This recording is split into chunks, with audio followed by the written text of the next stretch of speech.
What if I told you one number 100% could double the price of everyday stuff, trigger a trade war with our closest ally, and basically speedrun a North American breakup? Yeah. Let us talk about the 100% Canada tariff claim and why it would hit your wallet fast.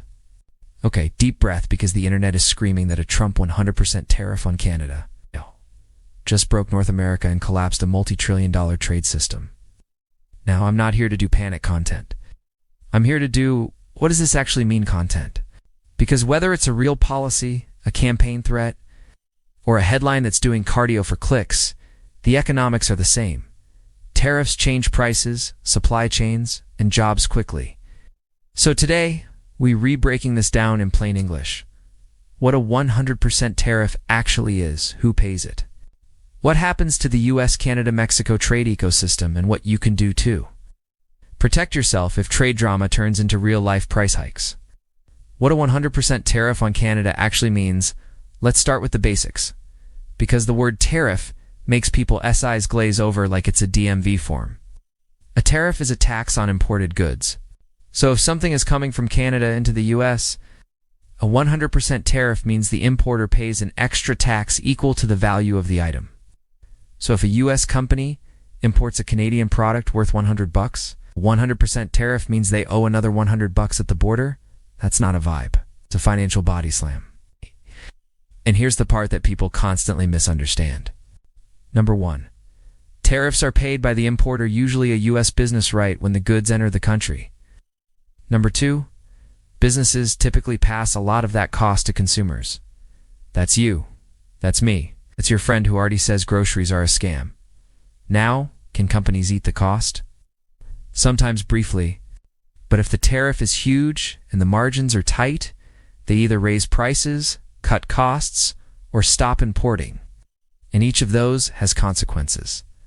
So when you hear 100% tariff, translate it to prices likely rise fast for anything tied to that supply chain.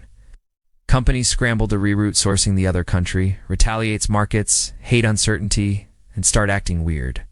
And because Canada, I send T some random faraway trade partner, Canada is basically America. An upstairs neighbor who shares the Wi-Fi password, this gets messy fast. The $2.4 trillion question. How North America actually trades now. Let's talk about the $2.4 trillion part, when people say a multi-trillion-dollar. North American trade system, they were talking about the massive flow of goods and services across the US. Canada and Mexico stuff, like cars, oil, electricity, lumber, food machinery, chemicals, and components that bounce across borders multiple times before becoming the final product. This is the key. Modern products are not made in one country anymore. They're assembled like a group project, messy, collaborative, and somehow still due at midnight. Take cars. A single vehicle can have parts crossing us, Canada, or US-Mexico borders multiple times. Engines, transmissions, electronics, steel, specialized components, these are integrated supply chains. So if you slap a 100% tariff onto Canadian imports, you're not just taxing Canadian stuff. You're potentially taxing ingredients that US factories use to build American products. Which means the impact isn't just Canada loses, it can be. US factories pay more for inputs, finished goods cost more. Demand drops because people can't or won't pay. Companies freeze hiring or cut shifts. Canada responds with counter tariffs on US exports. US farmers and manufacturers get hit on the way back, and for the record, Canada is a top trading partner for the US. This is not a small lever. This is a big red button. Also, the USMCA, basically NAFTA's updated version, was designed to keep this machine running with fewer barriers. If a massive tariff wall goes up, it doesn't just change a policy, it breaks the whole logic of the deal. Who gets hurt first? Let's talk prices, jobs, and the tariff boomerang. Let's get painfully practical. If a 100% tariff hit Canadian imports, what shows up in your life? Here are the first order effects, the stuff you'd notice. Number 1. Higher prices on certain everyday categories. Not everything, not instantly, but enough to feel it, especially in regions and industries that depend on Canadian supply. Number 2, energy and utilities can get weird. Canada is a major energy supplier to the US in certain contexts. And the US and Canada have deeply linked electricity and fuel markets in some regions. When you mess with cross-border flows, you can get price volatility. Number 3. Housing-related costs could be affected. Think lumber and building materials. Tariff fights over lumber have happened before, and construction costs don't need extra help being expensive. Now, number 4. The auto industry feels it fast. If parts get more expensive, cars get more expensive, repairs get more expensive. Insurance replacement costs can rise. It's all connected. Now let's hit the job piece, because this is where people get surprised. Tariffs can protect certain domestic producers in the short run. Yes. But with Canada, the supply chains are so integrated that you can end up punching your own factories in the face. If a US manufacturer relies on Canadian inputs, and suddenly their costs double, they may raise prices and lose customers, or cut labor costs, or delay expansion. Move sourcing, but that takes time and money now. Add retaliation. Canada doesn't just take it. Countries respond with their own tariffs. They don't retaliate randomly. They usually aim at politically sensitive exports, so you can get the tariff boomerang. You tax them, they tax you. Then both sides claim victory while consumers pay the bill. This is why economists argue so much about tariffs. They're not magic. They're a tool. And like any tool, you can build a house practical. Or you can throw it through your own window. The surprising historical connection. The last time tariffs went viral, quick history detour.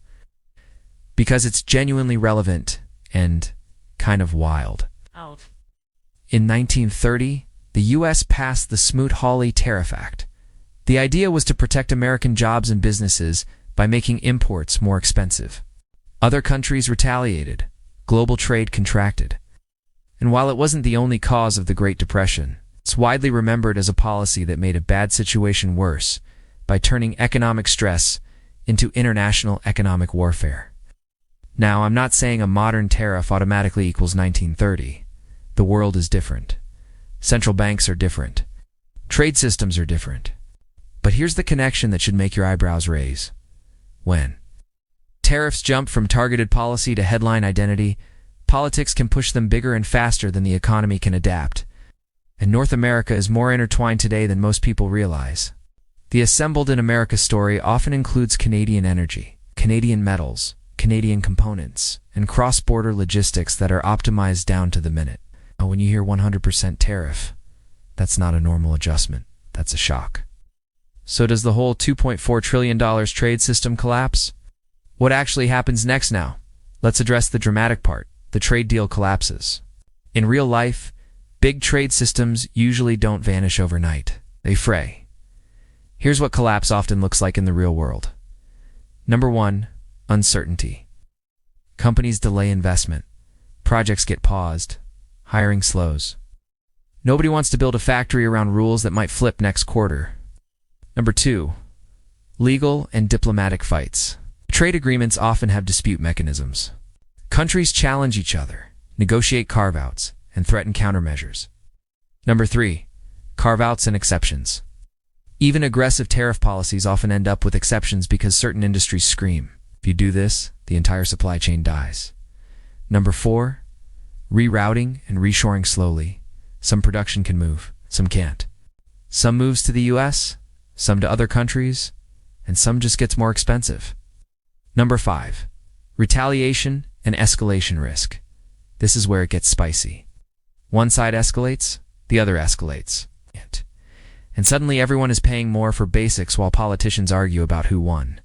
So if you're hearing it collapsed, translate that to, if a policy like this were implemented broadly and sustained, it could significantly disrupt the integrated North American trade model that's been built over decades. And here's the most important takeaway.